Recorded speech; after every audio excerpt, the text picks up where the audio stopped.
wanna get freaky. I said cool, that's fine. She wanna get way too comfortable. There's no way you can come round mine. Plus, she wanna link so early. I'm only beating things after 9. But if she does that thing with finesse, calm, boo, you can be my wife. Hey guys, it's Kella and welcome back to Under the Covers with Kella on BDTV. Please excuse the fact that I look fucking awful. You'll understand why later on in the video. Also excuse the fact that I am sitting on the floor. This is probably like the first time that I say probably, this is the first time that I've gotten out of bed in like 2 days and seen light. So yeah, just forgive the fact that I look fucking terrible, please. Basically, I just wanted to make this video really quick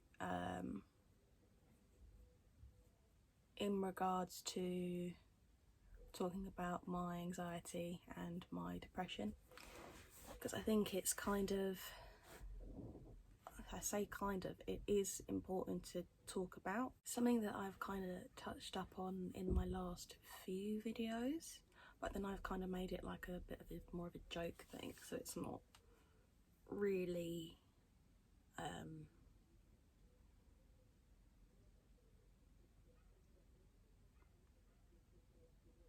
yeah, it's not really something that I kind of went into depth about. I'm not too sure whether or not this will end up incriminating me in the end, because it's not something that everybody knows. I know it's only like a select few people that I've kind of fully told the ins and outs. Not that I'm going to tell you all the ins and outs of it, but it's just more of like for information purposes about my experiences, what I've been through, and maybe somebody out there could just take something away from what I'm saying. All about like breaking the barriers, in the sense of, yeah, this is something that gets spoken about, but how many people actually take it seriously? Because it's all well and good saying, oh yeah, no, it's okay not to be okay, and what's that quote going around at the minute? If you can be anything in this world, be kind. But then you still get the same select few people that are far from that. I'm not going to try to do too much editing in this. I mean, I'll probably just crop out some noise. As we all know, that I live in the most noisiest bit. Fucking yapping dog in the background. Yeah, hopefully you'll be able to take something away from this and move past the fact that I look like shit. Just to kind of note, this isn't like an attention seeking thing, contrary to a lot of people's belief that just because I'm trying to model, I'm trying to gain attention from this. It's not. If you know me as a person, I actually really, I don't like things being placed on me. I get really bad anxiety when I know that people have been speaking about me. Like, we all want to try and look good and want to try and make it, but no, it's not an attention seeking thing before anybody decides to go, oh, she's only doing it for attention. So, but if you think that, then it's entirely up to you. I've gone past the point of giving a shit. So I first got diagnosed with anxiety and depression when I was 18. I literally just got to uni. This was when I broke up with my first boyfriend. I'll say first boyfriend because teenage love story, not exactly counting as a relationship, but I do have a love for him. Like, you know, he's helped me out a lot. I kind of noticed it after the breakup, if you will. Like, I was crying, I wasn't particularly myself. I lost a lot of weight. I used to be a size 14. I wasn't big. I've always been quite bottom heavy, but I was more rounded at the time. And by the time that it got to Christmas, like my first kind of term of uni, I dropped to about a size 4. For people that are kind of like, well, what's the big deal there? My legs, you could tell straight away, like I've gone from being quite curvy to nothing. That was kind of like the first indicator of like me being not right. I kept trying to go to doctors. There was one particular doctor at uni, she was a fucking bitch. One thing that I will kind of say now, it's really, really hard to be diagnosed with this. It honestly, because they think that you're young and healthy, mentally you should be fine, and reality is you're not. So what I did notice a lot was when I was on my own in my uni room, like my heart, it genuinely felt like it was going to pop out of my chest, and I couldn't stop crying, I couldn't breathe, my hands felt really sweaty, I didn't know whether I was coming or going. And I think that's kind of like the first load of panic attacks I've had. I kept going to the doctor and being like, look, I keep having these spouts of attacks, like what does this mean? Like, it got to the point where I was drinking a hell of a lot, because obviously when you're at uni you drink a lot anyway, like for nights out and things, but it got to the point where I was doing it on my own, like 1 glass on your own and then 2 glasses on your own, next thing you know you finished a bottle on your own. And I was an alcoholic, but I just felt that that kind of helped me calm down or sleep. So I just went to the doctor. I was like, look, I don't know what's going on with me. I've gone from loving doing specific things to absolutely hating them. I used to love going to work, then I hated doing my job. I started going out with people during the day, I then stopped. I was literally in my room in the dark most of the day. We'll get up, I'd go to some lectures, but even then it kind of just dwindled to, okay, I've missed this hour, I'll go the next hour. Oh, I don't go to that day, I'll go to this day. And it got to the point where eventually I just stopped going. I just couldn't hack going. So just sat in my room in the dark, unless it was to kind of get up, make a dinner, come back, sleep. But this particular doctor was kind of just like, oh, well, do you have any other activities that you do? And I was like, well, I've tried to join the gym. And she was like, okay, well, why don't you do like a minimum of like an hour and a half for exercise? Now with me, it's kind of like once I start doing something and I really, really want to get my mind taken off of that thing, I will go full throttle with it. So that hour and a half that the doctor recommended, I was in the gym every day for 4 hours on the treadmill. It was just straight cardio, and ultimately that's why I dropped a lot of weight. And when I did come back home from that Christmas, my mum was like, if you lose any more weight, you're going to be so ill, like you look ill now. But I was like, no, I need to lose more, like, because I physically, I couldn't see it. All I was doing was just picking fault in myself. At the same time, I kind of thought, the boyfriend at the time was like, okay, well, if I lose a lot of weight, then maybe he'll love me again. I think that was a kind of another indicator where people were kind of like, you're not fine to be thinking in that sort of way. Another indicator for me with the depression and mostly the anxiety was that anytime I had a panic attack, I can't explain it. It was more, you know, like white noise on a TV. I mean, I still get it now. Like if the anxiety attack's really that bad, it kind of feels like in my head it's just constant white noise, and it just gets louder. Like imagine that you're stuck in a room with just this plain old bog standard telly, but there's no signal to it, it's just the white noise, and you try and turn it off from the remote because it's just that annoying, but every time you switch the off button it then just turns up. So then ultimately you try to leave the room, but there's no way of leaving this room, and if you try an escape route, the white noise just gets louder. And that's exactly what it's like when you kind of have a panic attack. Well, for me, that was my problem. So I kept going back to this doctor. I kept being lumbered with the same doctor, and she was like, why don't you try this exercise? Why don't you try reading a book? Why don't you try eating this, going to bed at this time and cutting out this? And I did everything. I did everything she recommended. I tried sleeping apps like Calm and I can't remember this other name.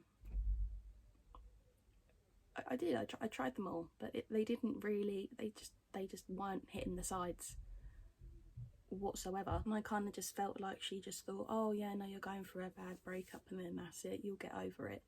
But it got to the point where I was kind of like, I don't think that's it anymore. And a lot of people were like, I don't think Kella's alright anymore, I don't think this is it.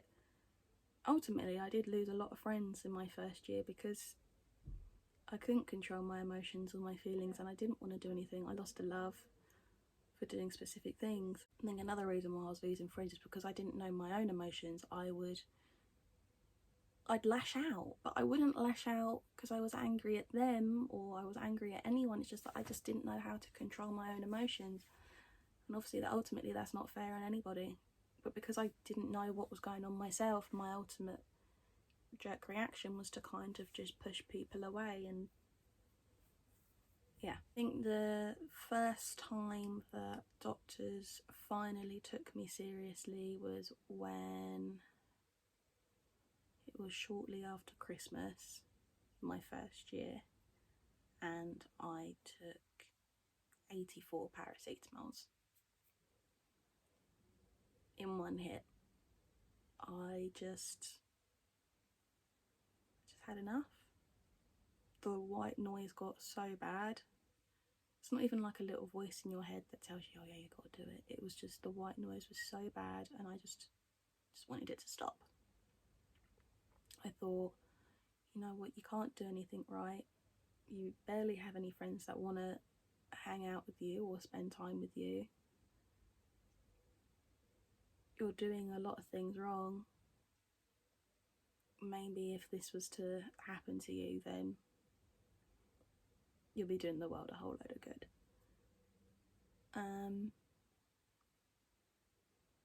Ultimately, that didn't actually, it didn't do anything. If anything, it just made me very sick. Was just throwing up stomach acid, and that was about it. Obviously, if you was to overdose on painkillers, the results won't happen straight away, but ultimately within time you can do a lot of internal damage, and that's more painful than anything. So after the blip, I went back to the doctor. Obviously they got informed. I got a new doctor now, so she was so much better, and she sat me down and she was like, have you ever been considered to have anxiety and depression? And I've looked at her like, no. Like, even if I knew that I was really bad, I never really admitted that that's what I had. I was kind of just like, oh, I wouldn't have considered to have that. So she goes, yeah, no. So she done like the whole assessment for that, and that's when I really started to get the help. So although that I kind of switched doctors, it was still kind of difficult to kind of get medication. So I went to counselling and they sat me down again. I done another assessment and she goes, no, okay, well, we'll support you in getting the antidepressants. So they put me on a selective serotonin reuptake inhibitor, shortly known as an SSRI. And basically what that does, like, if I try and remember how they explained it to me, it's kind of like if you imagine like a canal and your serotonin, like your happy hormone, is like up here. It's kind of like when you've got depression, it's kind of blocked. But if you have the SSRI, then it kind of slowly opens, so then you can have the happy hormone and be able to kind of function adequately. Some people are kind of naturally born with limited serotonin, so these SSRIs kind of slowly help them produce more serotonin. So the first SSRI I got given was sertraline. I didn't get on with that very well. I think I was on that for about 6 months. 6 months to a year, say.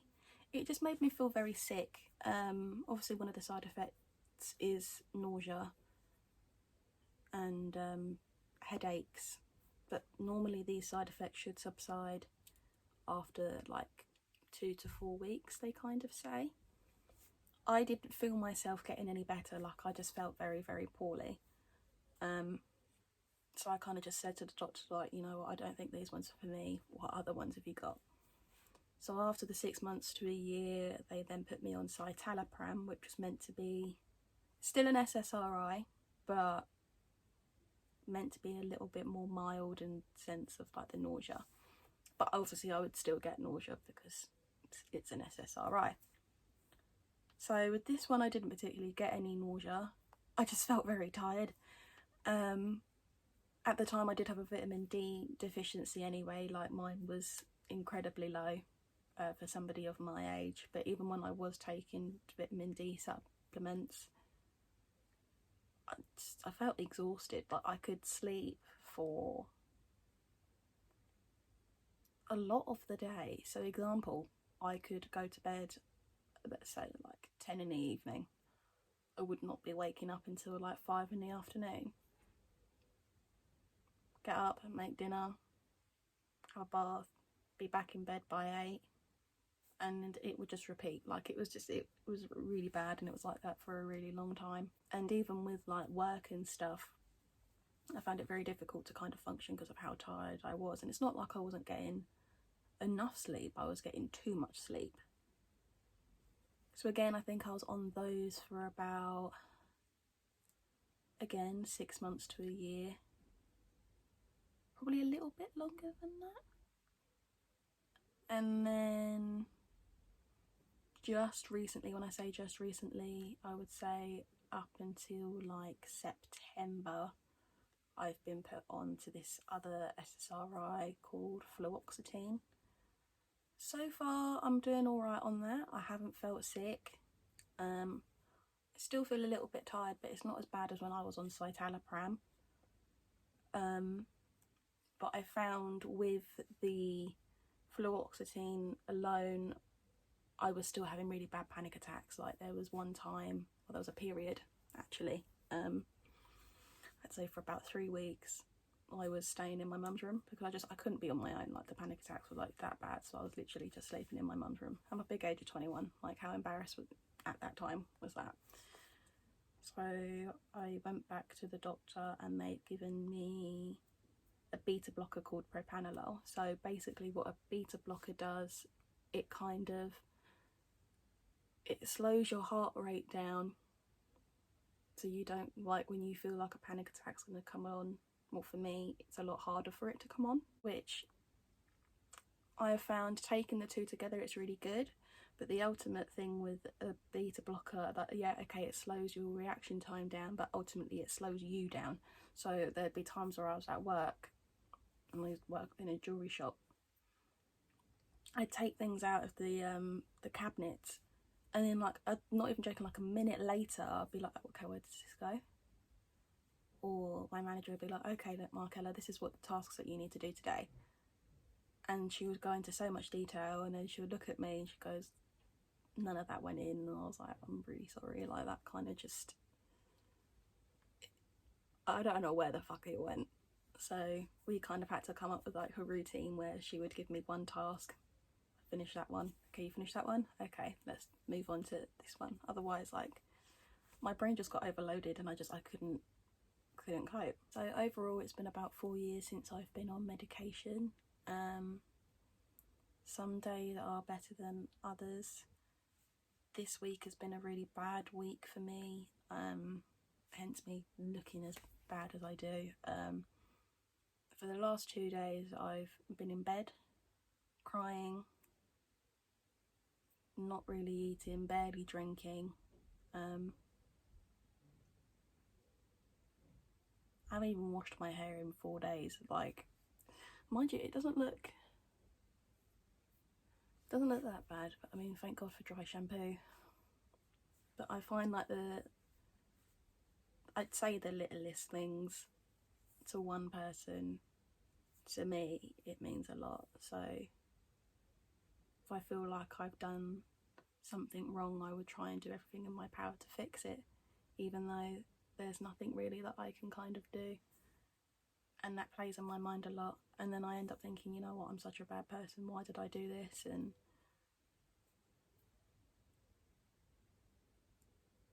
And again, I do find myself repeating that a hell of a lot, and people are like, yeah, I haven't heard that one before. And it's not like I'm trying to do it as an attention thing. Like, again, I've already been told that I'm an attention seeker. Whereas if you knew me as a person, like, I hate it. I love attention from the right person. I mean, like, who doesn't? Like, we're all human. But yeah, it's really hard. I think sometimes it's more difficult for people to kind of get it when I say, oh yeah, no, I suffer with anxiety and depression. They're like, oh really? Like, I would never have guessed that that's something that you've got. And it's true, because I put on such a front where I'm like, I'm the best, nothing bothers me, ha ha ha. Like, when I do actually say, yeah, no, I'm suffering with this, they're like, oh really? I hate using it, not as an excuse, but I hate telling people I've got it, because I don't want people to take pity on me. But at the same time, I kind of want people to understand, like, if I am so emotional about things, or if I do overly cry at certain things, or if I do let things upset and hurt me that ultimately wouldn't really upset and hurt you, you're kind of sitting thinking, you know, it's not that deep, just move on, get over it. It's not that easy. Maybe I'll do another video on, like, the reasons why I am how I am, but at the same time, again, I don't really want to disclose too much, and people kind of have enough to not use against me, but, you know, people can be really, really fucking nasty. But yeah, I kind of just wanted to make the video to show people that even the strongest of people are struggling, and hopefully people can kind of come to me and ask questions, because you can ask me anything that you like, I'm not particularly fussed. But yeah, I hope you guys have kind of learned something about me today. And click like, subscribe, and leave a comment in the section below, and I hope to hear from you soon. Say it for bands. I mean, can't step to the team yard. When I say me, I can't roll me, call me, multiple girl wine for me. Don't on the belly, me, I just. I mean, can't step to the team yard. When I say me, I can't roll me, call me, multiple girl wine for me. Don't on the belly, me, I gone in.